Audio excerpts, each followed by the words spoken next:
उत्तराखंड के घने जंगलों के पास एक छोटा सा गांव था जिसका नाम देवपुर था। गांव के पास एक बहुत पुराना मंदिर था जिसे लोग नागदेव मंदिर कहते थे। गांव के बुजुर्ग कहते थे कि उस मंदिर की रक्षा एक इच्छाधारी नागिन करती है जो सदियों से वहां रहती है, लेकिन किसी ने उसे कभी साफ साफ नहीं देखा था, इसलिए लोग इसे सिर्फ कहानी मानते थे।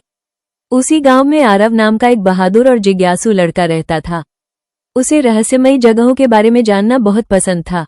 एक दिन उसने अपने दादा से उस नागिन की कहानी सुनी। दादा ने कहा, बेटा, उस मंदिर के पास रात में मत जाना।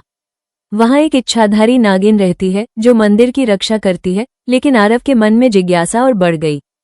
उसने तय किया कि वो एक रात मंदिर के पास जाकर सच्चाई पता करेगा। पूर्णिमा की रात थी। चांद की रोशनी पूरे जंगल में फैल रही थी। आरव धीरे धीरे मंदिर की ओर बढ़ा। अचानक उसे मंदिर के पीछे से हल्की सी चमक दिखाई दी। वो धीरे धीरे उस ओर गया। वहां उसने जो देखा उससे उसकी सांसें रुक गईं। एक बहुत सुंदर लड़की सफेद कपड़ों में खड़ी थी। उसके लंबे काले बाल हवा में लहरा रहे थे। उसकी आंखें हल्की सुनहरी चमक रही थीं। अचानक वो लड़की जमीन पर झुकी और पल भर में एक चमकदार सफेद नागिन बन गई। आरव डर गया, लेकिन फिर भी वो वहीं खड़ा रहा। कुछ पल बाद नागिन फिर से लड़की बन गई। उसने आरव की ओर देखा और बोली, डरो मत, मैं तुम्हें नुकसान नहीं पहुंचाऊंगी। आरव ने डरते डरते पूछा, तुम कौन हो? लड़की मुस्कुराई और बोली, मेरा नाम नागिनी इशिका है।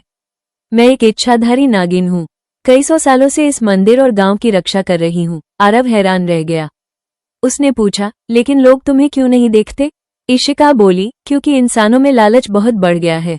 अगर लोगों को मेरे बारे में पता चल गया तो वे मुझे पकड़ने की कोशिश करेंगे, इसलिए मैं सिर्फ उन्हीं को दिखती हूँ जिनका दिल साफ होता है।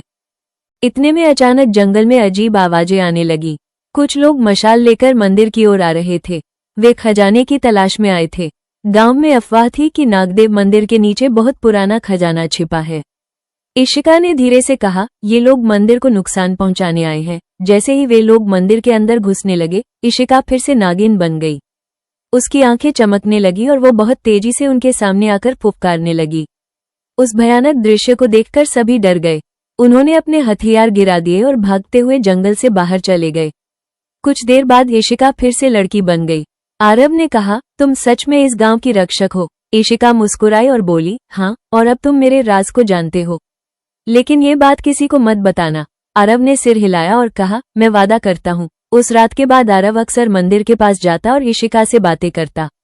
दोनों अच्छे दोस्त बन गए, लेकिन ये रहस्य सिर्फ उन्हीं दोनों के बीच रहा। गांव वाले आज भी कहते हैं कि नागदेव मंदिर की रक्षा एक रहस्यमयी शक्ति करती है, लेकिन सच्चाई सिर्फ आरव जानता था कि वो शक्ति एक इच्छाधारी नागिन इशिका है जो हमेशा उस गांव की रक्षा करती रहेगी। कहानी की सीख, सच्चा